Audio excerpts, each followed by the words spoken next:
There's already been a couple of big moves, including one involving one of the local teams, the New York Jets. We'll address it as the show rolls on. We'll talk to you as well at 888-808-1019. But I feel very cleansed to be able to have this discussion today with you, Tiki. Why is that? Because I always thought it was dirty to do this before today. I always thought it was like I was cheating or you guys were cheating or I was really trying to sleep with somebody else's significant other if we had this discussion prior to today. I mean, Bad Tiki's trying to sleep with your wife. that is true.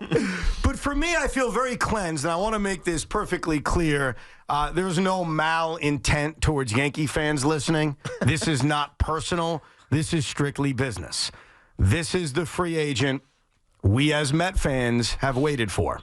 This is the guy. This is the moment. This is the player that when Steve Cohen bought the New York Mets 4 years ago, news first broken by Tiki Barber, our fantasy was to get a player like this. So as we begin MLB free agency, I want to make this as clear as humanly possible as one Met fan speaking to many others with Yankee fans also listening.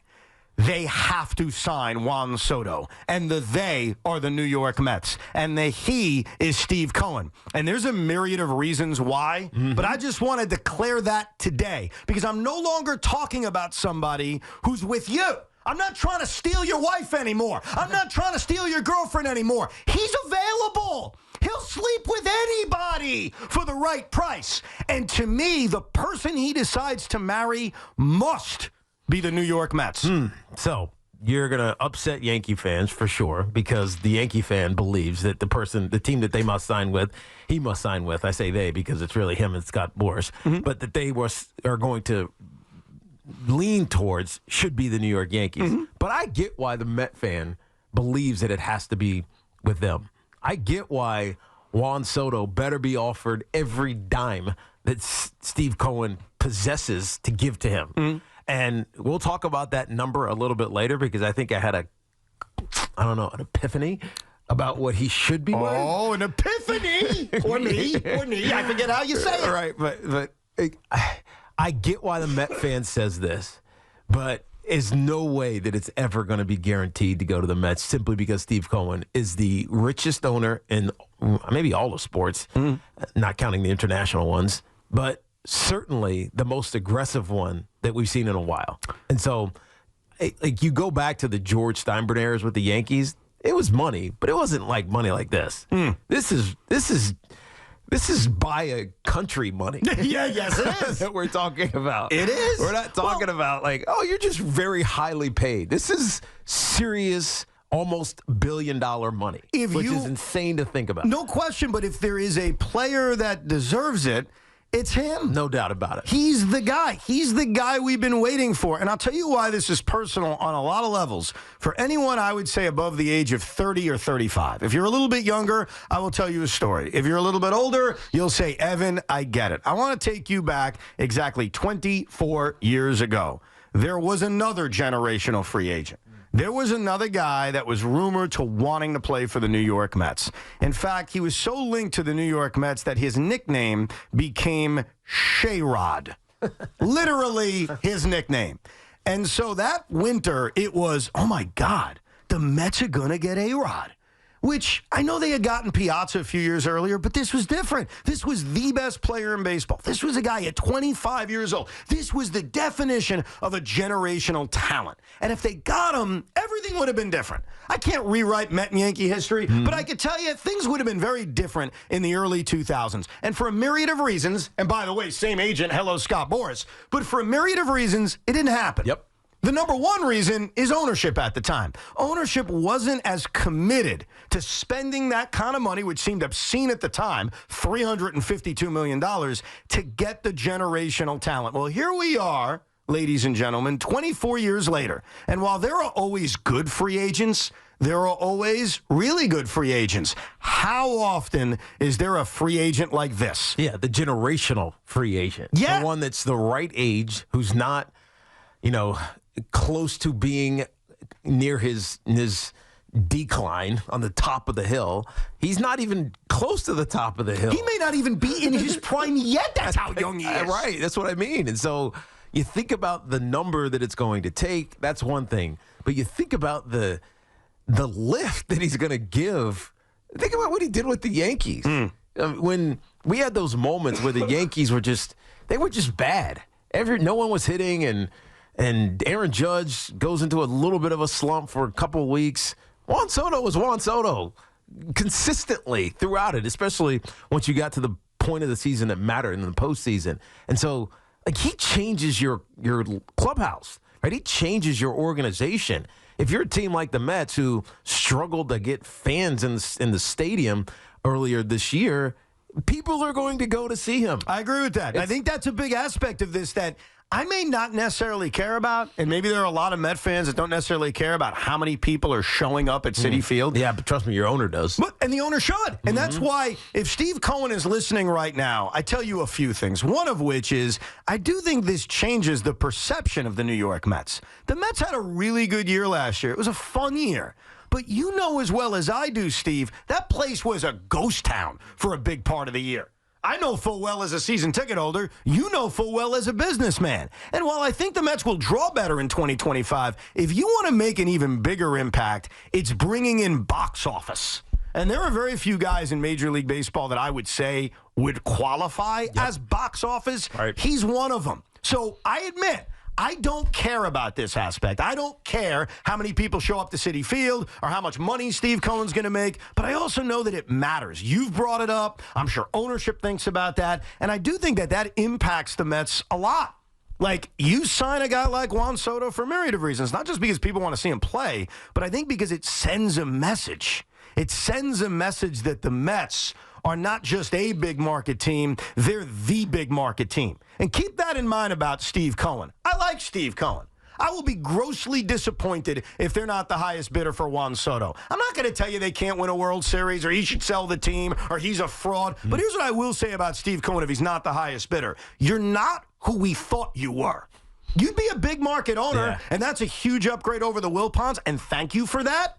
But you're not what we thought. And what we thought is you won't be outbid for the very, very best. And Tiki, this man is the very, very best. Of course he is. But I wonder if who we thought Steve Cohen is matters to Steve Cohen. Maybe it doesn't. And again, I don't know if it does, because I think when you hear what David Stearns has said, and he said it last week, a week ago tomorrow, about not being imprudent spending money. Obviously, they're going to spend money, but not being imprudent spending money.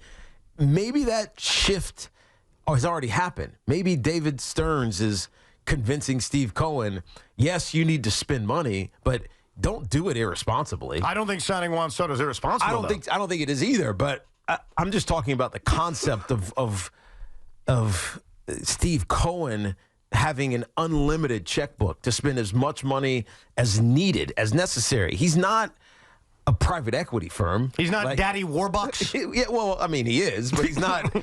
He's not like Guggenheim. Right. It's not like he's got resources upon resources, and if you run out of resources, there's just more resources. He's an individual owner, and so I think it's a little bit different. And I think that perception probably needs to change a little bit. I think this is where we find out, though, Teak. Like, but this is exactly where we're going to find out. Yeah. Like, how far is he willing to go and reach into his pocket and say, Juan Soto, I'm going to make you the highest paid player that baseball has ever seen. And as I've rethought about this, he might go over Shohei. And now I look back on Shohei's deal and say, you know what? That was worth it. Yeah. Seriously, he won a world championship. He plays through injury. The number of fans that the Dodgers and he garnered because of the aura of it was massive. Right. I'm talking mostly just the Japanese audience that are now Dodgers fans, but if you're a neutral observer of baseball and you watch that Dodgers team, you're like, I kind of like these guys. And he hasn't even pitched yet, exactly. For the Dodgers, that is. That's what I mean. And so whatever he spent was worth it. So Juan Soto's not quite there because of the novelty of being a two-way player, but he's still the greatest player in baseball right now. Right, but he also possesses something else. Like Ohtani, the two-way aspect of it was incredible. Yes. But he's also a few years older. Like, age matters. And look, over the last few years, because we've had a few years now of Steve Cohen owning this team, I would absolutely say he's a big market owner. And I would say he's a great upgrade over the Wilpon regime. Like, they bid on Yoshinobu Yamamoto. They got outbid, and they bid. He was never coming here. He was probably never coming here. I was disappointed a year ago when they never made a serious attempt to get Shohei Ohtani. But as you tried to explain to me, the guy never wanted to come here either. Also was never coming here. Totally fair. This is different, though. This is why this is the litmus test for Steve Cohen. Yes. And again, he's a big market owner. I acknowledge that, and I appreciate that he owns my team. But this is the test on if he's just a big market owner or if he's the big market owner. Because you can explain away a lot of free agents over the last few years. This guy's 30. This guy's 31. This guy's just the best player on the market. He's not the best player. Or you could even explain away that guy doesn't want to play here. Right. Juan Soto fits none of that. Mm-hmm. He clearly likes New York. Right.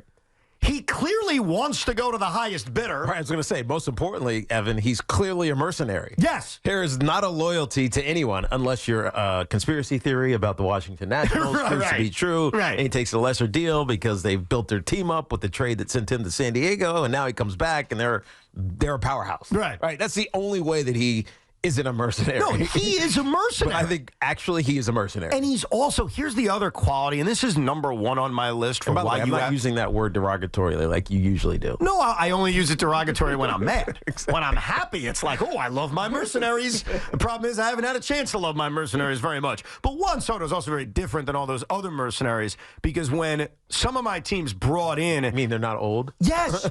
Well, and that's the end-all, be-all to this whole thing. He's 26 years old. Like, I brought my son to work today because he didn't go to school for Election Day. He's 8 years old. Think about this. Juan Soto's going to retire when he's able to have an alcoholic beverage. Like, my son will grow up watching Juan Soto. He's so young that this is not a 3-year thing or a 5-year thing. And there are very few free agents who fit that. Now, I'm obligated to bring up another factor, and I'm going to admit this to you. This doesn't move me, but I know it moves a lot of people in the audience, and believe it or not, I know it moves my 8-year-old son. He is sick and tired of being mocked or ridiculed by Yankee fans. Now, I'm above that. I don't care about that. When Sean Morash tries to be a jerk about the Mets, I smile and move on. Tommy Lugauer is not above that, and I don't mean that in a negative way. Tommy will say, go bleep yourself. This is also the move that changes everything. This is also the move that changes the perception of everything. Now, I don't want to sign a guy just to stick it to the Yankees. I think that's stupid, and I think that's foolish. But I also would be naive not to bring what this does. I was talking to Jed about this a few days ago because he even said, why, Dad, do we root for all the underdogs? Why, Dad, is everyone else like all the other teams in school? The Giant fans, the Knick fans, the Met fans. And I said, look, it's just the way it is. He's annoyed at Yankee fans, not because I taught him anything, but because they're mean. And you know what he told me? What's if that? they sign Juan Soto, he'll put that freaking jersey on immediately just to stick it to him. Now, I need a guy to perform for me before I wear their jersey, but I understand and I appreciate Tommy, Jet, and every other Met fan that feels like that's the cherry on top to this whole thing. That doesn't move me. I'll tell you what moves me. He's 26 years old and awesome. And when Steve Cohen bought the team, this is what we dreamt about. This is the player we dreamt about.